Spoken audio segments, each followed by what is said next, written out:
Good morning. ప్రభువైన యేసుక్రీస్తు వారి పరిశుద్ధ నామములో అందరికీ శుభాలు. ఈరోజు మన అనుదిన ఆత్మీయ ఆహారంగా దేవుని కృప మనకి ఎలా ఉపయోగపడుతుంది, దేవుని కృప మనకి ఏమి బోధిస్తుంది అనే విషయాలు మనం ధ్యానించుకుందాం. చాలాసార్లు మీరు వినుంటారు, మంచి ఉద్యోగం ఏమైనా వచ్చిందంటే దేవుని కృప అండి, ఇల్లు కట్టుకున్నామంటే దేవుని కృప అండి, పిల్లోడికి మంచి ఇంజనీరింగ్ సీటో మెడికల్ సీట్ వచ్చిందంటే దేవుని కృప. ఇవన్నీ కూడా దేవుని కృప. ప్రతి మేలుకి దేవుని కృపే అని మనము దేవునికే మహిమను ఘనతను ఆపాదిస్తూ ఉంటాం. అది దేవుని కృప ద్వారానే పొందుకున్నాము అని అనుకుంటాం. అది 100% వాస్తవం కూడా. కానీ దేవుని కృప మనకి మేలు చేయడానికి, మనల్ని దీవించడానికి, మనము ఏదన్నా సాధించడానికి, ఏదన్నా పొందుకోవడానికే మాత్రం కాదు, మరొక విధంగా కూడా దేవుని కృప ఉపయోగపడుతుంది. ఏంటో తెలుసా? పాపానికి నో చెప్పడానికి కూడా దేవుని కృప ఉపయోగపడుతుంది. మేలు పొందుకోవడానికి, మేలుకి ఎస్ చెప్పడానికే కాదు కృప. శోధనతో శోధింపబడుతున్నప్పుడు నో అని చెప్పగలిగే శక్తిని ఇచ్చేది కూడా దేవుని కృప. సాధారణంగా దేవుని కృపను ఈ ఏరియాలో మనం ఎక్సర్సైజ్ చేయం, కానీ అది పొందుకుని ఇది పొందుకున్న దానికి దేవుని కృపని దేవునికి మహిమ చెల్లిస్తూ ఇది దేవుని కృప అని చెప్తూ ఉంటాం. చూడండి, ఈ వచ్చిన ఒకసారి ధ్యానించుకుందాం ఈరోజు అనుదిన ఆత్మీయ ఆహారంగా. అపోస్తుడైన పౌలు తీతుకు రాసిన పత్రిక 2వ అధ్యాయము 11, 12, 13 వచనాలు. ఏలయనగా సమస్త మనుషులకు రక్షణకరమైన దేవుని కృప ప్రత్యక్షమై మనము భక్తిహీనతను, ఇహలోక సంబంధమైన దురాశలను విసర్జించి శుభప్రదమైన నిరీక్షణ నిమిత్తము, అనగా మహాదేవుడును మన రక్షకుడునైన యేసుక్రీస్తు మహిమ యొక్క ప్రత్యక్షత కొరకు ఎదురుచూచుచు ఈ లోకములో స్వస్థ బుద్ధితోనూ నీతితోనూ భక్తితోనూ బ్రతుకుచుండవలెనని మనకు బోధించుచున్నది. ఈ 3 వచనాల సారాంశం ఏంటంటే, చివరిన బోధించుచున్నది అని ఉంది. మొదటి వచనంలో దేవుని కృప ప్రత్యక్షమై అనే మాట కనబడుతుంది. దేవుని కృప ప్రత్యక్షమై బోధించుచున్నది. మధ్యలో సబ్జెక్ట్ ఏమి బోధిస్తున్నది? 2 విషయాలు బోధిస్తున్నది. ఏంటి ఆ 2 విషయాలు? కృప మనకి సహాయపడుతుందట. దేనికి? కొన్ని విషయాలకి నో చెప్పడానికి, కొన్ని విషయాలకి ఎస్ చెప్పడానికి. ముందు ఏ విషయాలకి ఎస్ చెప్పడానికి చెప్పట్లేదు, కానీ ఏ విషయాలకి నో చెప్పాలో అది ఇక్కడ పౌలు భక్తుడు వివరిస్తున్నారు. ఏ విషయాలకి నో చెప్పడానికట? భక్తిహీనతకును దురాశకును. చూడండి, మనం భక్తిహీనతను, ఇహలోక సంబంధమైన దురాశలను విసర్జించి దేవుని కృప మనకి బోధిస్తున్నది, మనకి శక్తినిస్తుంది. ఏంటట? భక్తిహీనతను, దురాశను. ఈ 2 మనలను పాపులుగా చేస్తున్నది.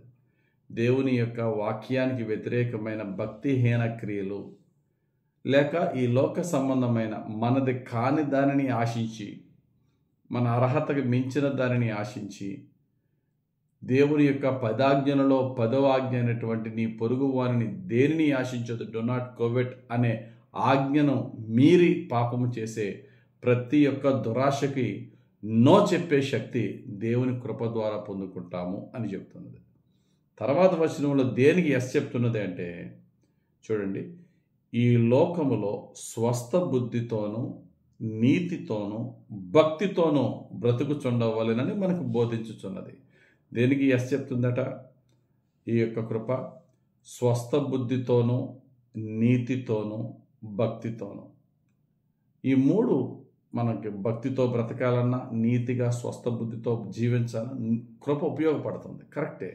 కానీ కృప మరో దానికి కూడా ఉపయోగపడుతుంది. దేనికి? పాపముకు నో చెప్పడానికి ఉపయోగపడుతుంది. Let us exercise grace in that area of our life. మన జీవితంలో కృపని మేలు పొందుకోవడానికి మాత్రమే కాదు, కీడుకి నో చెప్పడానికి, పాపానికి నో చెప్పడానికి, ఆకర్షణకి నో చెప్పడానికి, టెంప్టేషన్కి నో చెప్పడానికి కృప ఉపయోగపడుతుంది. కాబట్టి దేవుణ్ణి అడుగుదాం, ప్రభువా నీ కృప ద్వారా ఇవి అవి పొందుకోవడానికి నీ కృపను అడుగుతున్నాను అంతకాలం. ఇక నుండి పాపానికి నో చెప్పడానికి కృప ఇవి ప్రభు అని దేవుణ్ణి అడుగుదాం. నేను వర్క్ చేయుచున్న చోట, చదువుకుంటున్న చోట నాకు ఎదురవుతున్న ఆకర్షణలకి, అపవిత్రతలకి, దురాశలకి, భక్తిహీనతకి నో నో గెట్ లాస్ట్, నా ఎదుటి నుంచి పో అని చెప్పడానికి, నేను కలవనని చెప్పడానికి, నేను దీన్ని ఒప్పుకోనని చెప్పడానికి, పాపానికి నేను అంగీకరించను అని చెప్పడానికి, స్ట్రాంగ్గా ఆకర్షణకి వ్యతిరేకంగా నో చెప్పడానికి నీ కృప ఇవి ప్రభు అని దేవుని అడుగుదాం. అలా నో చెప్పగలిగితే దినదినము యేసయ్య యొక్క పరిశుద్ధమైన రూపంలోనికి మనం మారగలం. కాబట్టి దేవుని అడుగుదాం, ప్రభువా పాపానికి నో చెప్పే కృప నాకు ఇవి ప్రభువా అని దేవుని అడుగుదాం. దేవుడు అట్టి కృపతో మనలను పరిశుద్ధంగా జీవింపచేయను గాక. ఆమేన్. పరిశుద్ధుడా, ప్రేమ కలిగిన మా యేసయ్య, మా పరమ తండ్రి, కృపగల పరిశుద్ధాత్ముడా, మా త్రియేక దేవ, మీ పాదాలకు స్తోత్రాలు, వందనాలు. నీ కృప మాకిచ్చి మా జీవితాలను రక్షించినందుకు స్తోత్రాలు. నీ కృపతో మా అర్హతకు మించిన ఆశీర్వాదాలు మాకు ఇచ్చినందుకు వందనాలు. ఈ దినమున నీ కృపను పాపమునకు నో చెప్పటానికి మాకు దయచేయండి యేసయ్య. తండ్రి, నీ దక్షిణ హస్తం మాపై ఉంచి నీ యొక్క కృప యొక్క మహిమైశ్వర్యంలో సమస్త భక్తిహీనతకు, సమస్త దురాశలకు నో చెప్పే భాగ్యం మాకు దయచేయమని, నీ కృపలోనే మాకు అనుగ్రహించమని, మాకు మా కుటుంబాలకి పాపమునకు నో చెప్పే భాగ్యమును, నీ అత్యున్నతమైన కృపను మాకు దయచేయమని యేసుక్రీస్తు వారి పరిశుద్ధ నామములో ప్రార్థిస్తూ నీ పాదాలు పట్టి వేడుకొంచున్నాం తండ్రి. ఆమెన్. తండ్రి యొక్కయు, కుమారుని యొక్కయు, పరిశుద్ధాత్మ దేవుని అభిషేకము హెచ్చుగా మన పెద్దగా వచ్చి పాపమునకు నో చెప్పే కృప మనకి అనుగ్రహించి త్రియేక దేవుడు మనల్ని దీవించునుగాక. ఆమెన్. God bless you. దేవుడు మనతో ఉండునుగాక. Have a very blessed day.